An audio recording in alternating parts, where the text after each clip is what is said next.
Terima kasih kerana setia menonton Tazkirah Malam Jumaat pada penonton di Sabah Sarawak. Dah settle zakat? Saya difahamkan hampir ataupun semua pusat zakat mengamalkan wa'ad ataupun wakalah. Ya. Kenapa nama rima? What is it? Tak Amir, silakan. Dia bukan rima dah. Bukan rima, okey. Saudara-saudari, terima kasih kepada Saudara Amin, Ustaz Zarifi. Bila kita sebut wa'ad ni, orang-orang kalau adik-adik pernah belajar bahasa Arab, kita ada perkataan wa'dun, wa'ada, itu maksudnya janji.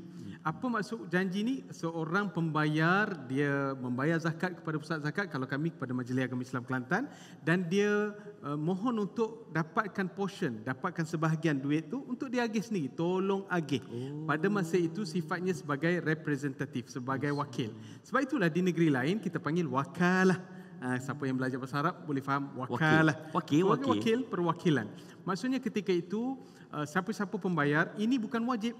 Tak, ini bukan rukun, bukan wajib, bukan rukun zakat pun. Tetapi kemudahan wa'ad atau wakalah ini satu kemudahan yang ditetapkan atau diberikan oleh Majlis Agama Islam Kelantan dan agensi-agensi mengurus zakat seluruh negara lah. Dalam seluruh negeri di seluruh Malaysia ni, kita bagi peluang kepada para pembayar untuk dia santuni asnaf tu cepat sikit. Maknanya kalau di Kelantan duduk mana? Tere, Melo. Dia dah bayar kepada pusat zakat Majlis Agama Islam, dia bayar katakanlah 1,000. Kemudian dia ambil portion, mungkin 25%. Kita ada syarat-syarat tertentu di setiap negeri, ambil untuk dia alih bagi sendiri kepada Mu'teh Hesah, Pak Mat, Pak Kani, yang duduk tepi rumah dia. Pak Desuh, lupa tadi. Ada belakang tu. Pak Suh ada belakang. Jadi tuan-tuan, ini satu kemudahan yang kita bagi kepada mustahik. Berapakah kadarnya? Kadar itu berbeza-beza. Sebab itu kita sebut ini bukan rukun dan bukan mesti wajib kita buat. Tetapi satu kemudahan untuk mereka yang nak ambil. Entitlement, dia layak. Dia tak sevier. Tapi kalau dia mau nak, selekeh.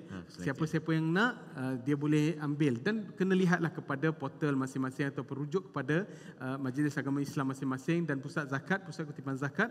Soalnya kita kena pastikanlah, nak kena verify, nak kena pasti siapakah asnaf-asnaf yang layak. Bukannya asnaf tu kita ambil, it's not considered as discount.